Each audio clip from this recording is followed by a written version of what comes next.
incredibly strong ties between President Obrador and President Trump.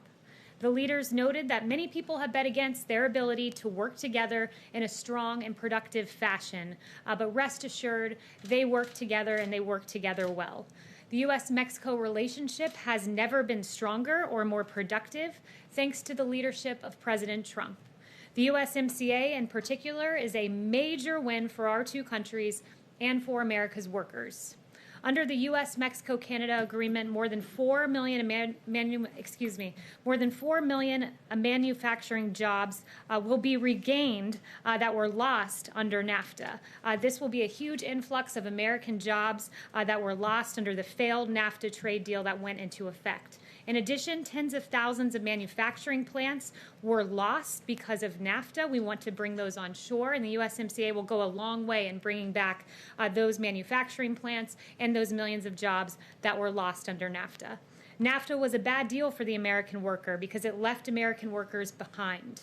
Many politicians forgot the damage wrought by disastrous trade deals such as NAFTA, but President Trump did not forget. It took this president to change the status quo, renegotiate NAFTA, and secure a better deal for the American worker. And here's why.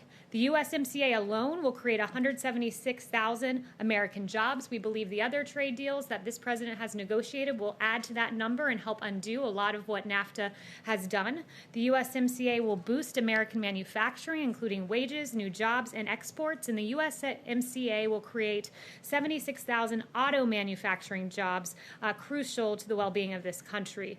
The USMCA is good for business. As President Trump rebuilds the strongest, most inclusive economy in history, the USMCA will help jumpstart our economy. The USMCA is projected to increase GDP by $235 billion. This means jobs, jobs, jobs. And during today's meeting between the presidents, one official from Mexico noted that many considered the USMCA an 80-20 probability. Now it is 100% certainty. And with that, I'll take questions. Yes. Okay, two questions for you. The first is, President Trump hasn't taken questions from White House reporters in 2 weeks. While we always enjoy talking to you, this White House likes to say the president is the most accessible in history, so why hasn't he answered questions for 2 weeks amid a pandemic? This president routinely answers questions. He's more accessible than any of his predecessors. I'm sure you'll be hearing from him soon. He's always up to the job, but he's hard at work in the Oval Office. And also, is the administration retaliating against Dr. Fauci for publicly contradicting the president? Today, he was told to come here to the White House for the task force meeting, which meant he could not answer questions from reporters. Look, that's a decision for the task force as to who appears at the briefings, but you've heard from a lot of our doctors. Today you heard from Dr. Birx. Dr. Fauci's appeared on 6 TV programs since June 1st. You just heard from him in a task force briefing on June 26th, and he participated in the vice president's governor's briefing on COVID-19 on June 29th. So you've heard from him recently, along with the rest of our doctors in the past 5 days. Dr. Hahn's been on TV 6 times as well. Does the president still have confidence in Dr. Fauci? The president has confidence in the conclusions of our medical experts, but it's up to him to determine what to do with that information and to take what we hear from Dr. Fauci, Dr. Birx, and others, and take what he values in their opinion and come to the ultimate consensus that's best for this country. Kayleigh. I have two questions as well. One, what is it exactly in the CDC guidelines that the president doesn't like? Yeah, so the CDC guidelines that the president mentioned today, I would note that it was emphasized by Dr. Redfield that he doesn't want these guidelines to be a reason for schools to not reopen. They're not requirements and they're not prescriptive, and that's per the CDC director. Right, but what is it that the president thinks is too strict and too expensive and too impractical, as I think the word is? So one of the things is in the guidelines, which I would note that in these guidelines there are 28 implicit acknowledgments that these guidelines aren't even feasible. 18 times it's mentioned that some of this might not be possible, and 9 times it's mentioned that some of this might not be feasible. So that's embedded into the guidelines, and one specific example I'll give you is on food services. Have children bring their own meals as feasible. Well, there are 22 million children in this country who depend on these meals at schools, who depend on access to nutrition in schools. So that's one example. So is that just one thing that the president doesn't like? Is there anything else? Well, there are several that are in there, but we need to make sure as the American... I'm wondering what they're going to change is my point, really. Well, you'll see, because as the vice president said, the CDC will come out with new guidelines, additional guidelines. There will be, I think, 5, he said, and you'll see those when they come out. Okay, so my second question, just really quickly, is The president and the CDC clearly don't seem to be on the same page on what the guidance is, what he is hoping they put out, what the CDC is actually putting out. So why doesn't the president just go to these task force meetings so then he can talk about it with them? Because our reporting is that he hasn't been to one since April. So I would note that the CDC is very much on the same page as the president, which is why you heard the CDC director today underscore these are not prescriptive, these are not requirements, and that there will be supplemental guidelines. So they are on the same page. The president's routinely briefed about the coronavirus each and every day. The relevant information is brought to him on the big decisions, and then he moves forward in the way that's best for our country. Jill. Every day. Thanks, Kayleigh. So just following up on those new CDC guidelines that we're told are coming out next week, did the White House pressure the CDC to change public health guidelines that were reached in accordance with medical professionals because the president doesn't like them? No, not at all. But the president made his opinion quite clear publicly this morning on Twitter for all to see. And we would note that guidelines, and I would underscore the American Academy of Pediatrics, because it is an organization that's made up of 67,000 pediatricians that they represent. They are very adamant about kids needing to go back to school, and they said school policies must be flexible and nimble in responding to new information, and administrators must be willing to refine approaches when specific policies are not working. Policies should be practical, feasible, and appropriate for child and adolescent development stage. Against social distancing guidelines in school, things that are included in those guidelines now, like placing desks apart from each other, staggering school times, against those elements of it? So I'm not going to get into each and every element and where he stands on it. The president wants us to go back to school safely. Our children depend on it. These schools are essential, and I think he stands on the side of parents across this country who want to see their kids back in school, who want to see make sure that their kids don't fall behind in education. Yes, Christine. Thank you, Kayleigh. By this point in the 2016 campaign, President Trump had been talking about what would ultimately become the USMCA for more than 9 months. So when do you think we can expect President Trump to detail his priorities for a second term?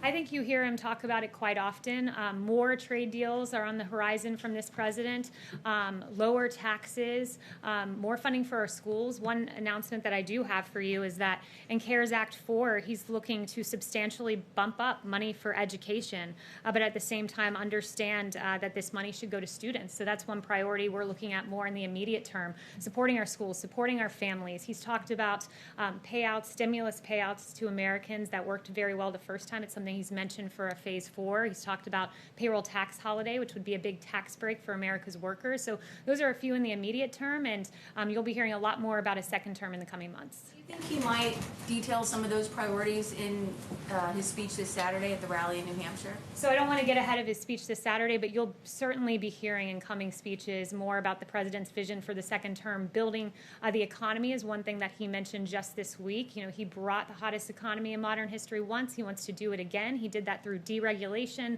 through lower taxes, and that led to historic low unemployment for Black Americans, Hispanic Americans, disabled, our veterans, and those are the kind of policies, conservative policies he's looking at for a second term. And anything that you could say to Republicans on Capitol Hill who have talked to reporters and said that they would like President Trump to perhaps be a bit more forceful about what exactly he would intend to do? Well, the president's been very clear. I mean, I just mentioned to you what he wants in CARES Act 4. He's mentioned some other things, so I think he's very vocal about what he wants, and you'll be hearing more from him. Justin. Thanks. I had one on Hong Kong, but I first wanted to just follow on the rally question. Just before you came out, the director of the Tulsa Health Department said that the president's rally very likely contributed to a surge in coronavirus cases in the city. We know that allies and advisors of the president also have tested positive since Tulsa, and in New Hampshire, masks are recommended but not required. So I'm wondering, first, why the president continues not to require masks at his rallies, considering we've seen the public health outcomes that come from it, and whether that or other changes are something that he might look at going forward. The president's been operating in accordance with CDC guidelines, recommended but not required. But as he said recently, if he weren't tested every day and he was in a situation where he couldn't distance, he would wear masks. We hand them out. They're handed out by the campaign, rather, at these events, and there's ample hand sanitizer, and it's people's individual choice as to whether to go. Do you have a response to the Tulsa Health Director sort of I would just pointing out? I would just say that I have no data to indicate that on my end, but it's the decision of individuals whether to go. We encourage the wearing of masks. As the president said, if he couldn't distance, he would, but it's the individual choice of the person. And then on Hong Kong, I know the Chief of Staff and National Security Advisor have talked in the last couple of days indicating that the president might both sign the bill that was passed by Congress last week and hinted at additional action. So I'm wondering both if you have any updated guidance on the timing of those things, but also we've heard concern from U.S. companies that sort of aggressive sanctions that would be unlocked under the latest bill could hurt their businesses in Hong Kong and China. And so I'm wondering if you could kind of talk through the administration's thoughts about balancing how aggressively you would be sanctioning Chinese officials versus U.S. business interests. So I'm not going to get ahead of the president on what our actions on China will be, but you will be hearing about some upcoming actions that pertain to China, so I can confirm that. Yes. Yes. Thank you, Kayleigh. So still on Hong Kong, this morning Robert O'Brien said that China has basically annexed Hong Kong. Can you explain what he means by that and what the administration plans to do about it? I think his words are quite clear. We've been quite clear from this podium that Hong Kong's special status is at risk because of the Chinese actions. So, just to follow up on annexation, what are the administration's plans on actual plans of annexation from the Israeli on parts of the West Bank? So I won't get ahead of the president on those actions. Yes. Jeff. Thanks, Kayleigh. You mentioned education before. The president said in his tweet this morning that he might take funding away. First of all, why would he want to take funding away from schools? Second of all, which funding is he referring to specifically? And thirdly, what authority does he have to do that, given that most public schools are funded by local property taxes? So I would note that what I said to Kristen just a bit ago, he wants to increase funding and CARES for education, but he's looking at potentially redirecting that to make sure it goes to the student, and it is most likely tied to the student and not to a district where schools are closed. And I would note that he said this is something he may consider in the tweet. No, I heard what you said with regard to CARES, but with regard to the president, he was saying that as I guess a threat if Democratic governors or officials don't open schools in the way that he wants them. I'm just wondering, again, what authority he would use to do that and which specific funds he's targeting. Yeah, not in the ways that he'd want them to open. He wants them to reopen altogether. He wants students to be welcomed back to these schools because there are real consequences. Let's be clear about what we're talking about here. We're talking about a situation where you have the American Academy of Pediatrics talking about the negative impacts of children not in schools. Learning deficits is among them. There's increases in child and adolescent physical or sexual abuse because you don't have people reporting and notifying, like teachers and PE teachers and school personnel notifying health departments when they see signs of this. You have increased substance abuse, depression, and suicidal ideation, and this is from the American Academy of Pediatrics. So the president, he's going to push schools to reopen. These are grave consequences. Even CNN reporting that experts believe that the recent decline in calls to child abuse and neglect hotlines might really mean more cases are going unnoticed. This is unacceptable, and our schools are essential, and our teachers are essential workers, and he wants them to open, and that's why he's speaking out so strongly about this. Would he accept, Kayleigh, that the schools and the districts that are looking at this want to do it in the safest way possible, and that's why there seems to be some disagreement on how to do that most safely? Well, the president will always stand up to teachers' unions who want to keep these schools closed because what is best for the child is for these schools to be open. That is pretty clear. Ebony. You want to keep the schools closed? Ebony. Thank you, Kayleigh. Just following on from Jeff's question, New York City officials today said that schools would go back in the fall on a staggered schedule of 2 to 3 days a week. I'm wondering if that's something that the administration and the president supports.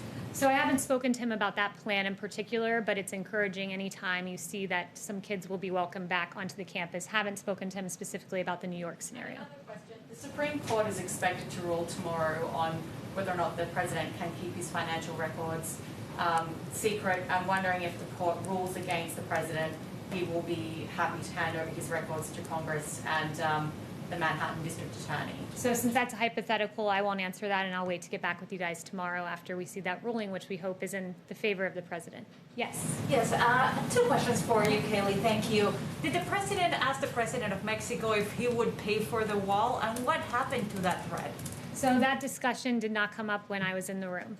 And the Question, is the president still filing documents this week to be able to resign DACA once again and start the legal process?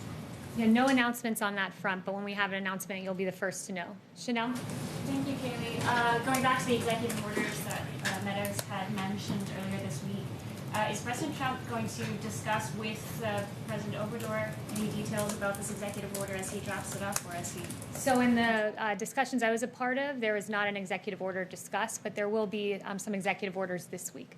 Can you give us a preview of what they might entail? No preview, but there will be some this week. Yeah. What about Justin Trudeau and his non-appearance today? What messaging does that give to the rest of the world as they're watching this USMCA for us? Well, Canada was unable to travel because of the restrictions they have in their country with regard to COVID.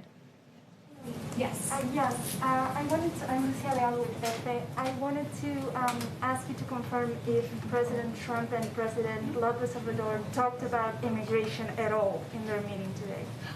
It came up briefly, and just noting the great cooperation that has been had between Mexico and the United States. Mexico mobilizing those troops to the border went a very long way. President Obrador has been a great partner to this country, both on the USMCA and with regard to immigration, and with regard to drug interdiction. A lot of lives have been saved thanks to President Trump and President Obrador's cooperation. There's nothing new that President Trump asked President Lopez Obrador to do on immigration or the border. So I won't get into their private details and private conversations other than to note that there's been great cooperation, and that was noted today. Yeah. Yes?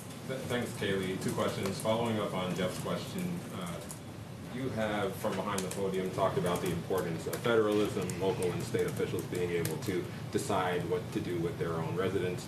How come when it comes to schools, the president is threatening schools, saying that if they don't follow his guidance in terms of what they should do in reopening, that he's going to threaten their funding? Why is that not, that federalism principle not being followed? Because he thinks that funding should go to the child. It should be there for children who are going to school. Keeping schools closed down is an untenable prospect, and if this administration is going to stand for anything, it's going to be standing against child abuse, which reporting falls when schools are closed. It's going to be standing for educational equality, because as noted by McKinsey and Company, I was reading some very detailed studies today that learning loss will probably be greatest if schools stay closed among low-income Black and Hispanic students. This president fights for school choice. He fights for opportunity, and he'll fight for schools to stay open because those disproportionately impacted are minority communities. High school dropout rates, that's another thing. We know that in the wake of school closures after Hurricane Katrina and Hurricane Maria, 14 to 20% of students never returned to school,